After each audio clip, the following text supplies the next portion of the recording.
Good morning. Good morning. There are places on this campus that for some hold many memories. For me, this chapel is one of those places.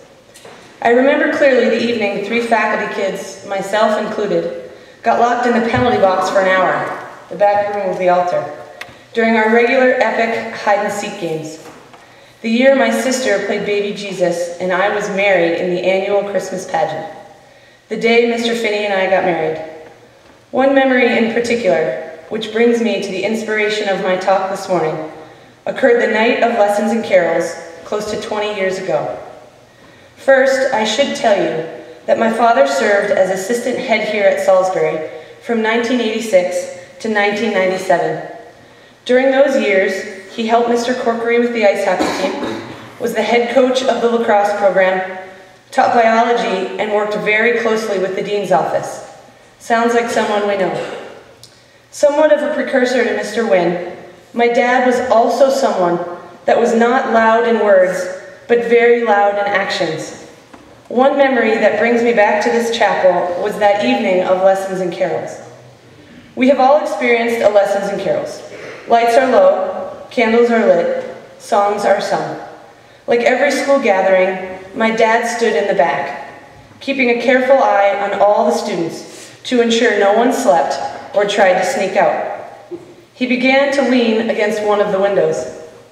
After a few minutes, he started to feel warm and could begin to smell smoke. As he turned around, he caught sight of his blazer about to go up in flames. As he does so well, he moved without anyone noticing. He quickly walked outside, took the jacket off, threw it on the ground, stomped on it, put the fire out, put the jacket back on, and came back in for the remaining lessons and carols. As he got in the car that night with his tomboy daughter perched next to him in our awesome lime green Ford pickup, I asked him what happened to his jacket. In typical form, he said, "Oh, nothing." "Dad, you have a huge hole in the back of your jacket." And just as I could have predicted, my dad, the man who speaks only in analogies, prophecies, and expressions, simply said to me, the tomboy daughter, "What doesn't kill us makes us stronger."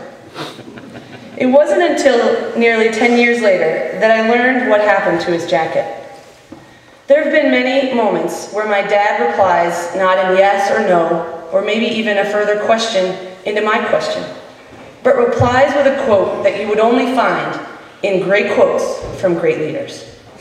First grade, anxiously awaiting my first day on the bus. I turn to him in the kitchen and say, "Dad, what if I have no one to sit with?" His reply, "Don't tell me how rough the seas are. Just bring the boat back safe." Fifth grade, playing on the boys' hockey team, Dad as my coach, he quickly realized I wasn't working very hard when I didn't have the puck. Instead of the simple, "work harder," I was met with, "The true measure of a man is what he does when no one is looking." Nearly 2 years ago, when Mr. Phinney asked my dad for permission to marry me, it was not my dad that had the line this time, it was the other guy. "Mr. Hagerman, I didn't actually drive all the way to New Hampshire to vote." Long pause. "I think I found my D partner."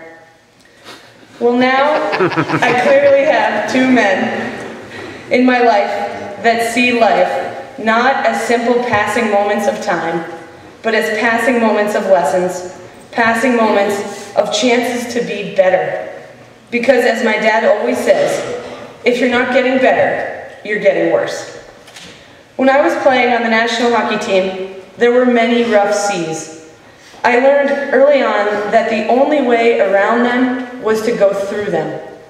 One rough sea in particular was the phone call I made to the Olympic coach during the spring of my senior year in college.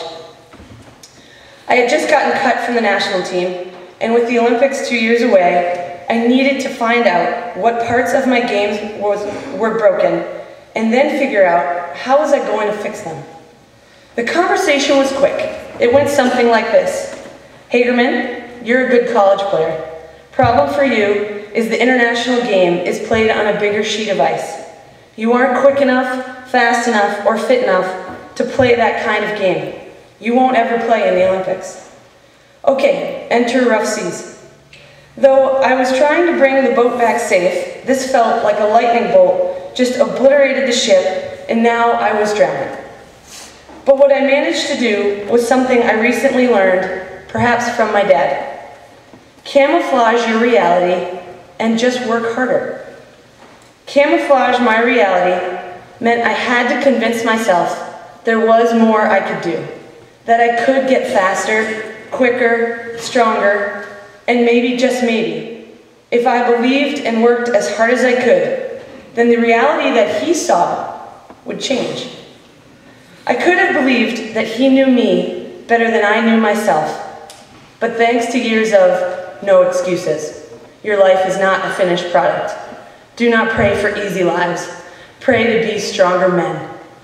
I simply had to work harder. And so, as I end, I will take the advice, not of my father, but of my D partner. Leave the preaching to the professionals. Without preaching, I will say that my hope for you, for all of us, is that we have something. A team, a goal, a class, a job, a relationship, in which, to calm the seas, we must work harder. It is in those moments where we find our strength, the strength to calm the seas, offering up no excuses, and bring the boat home safe. Thanks.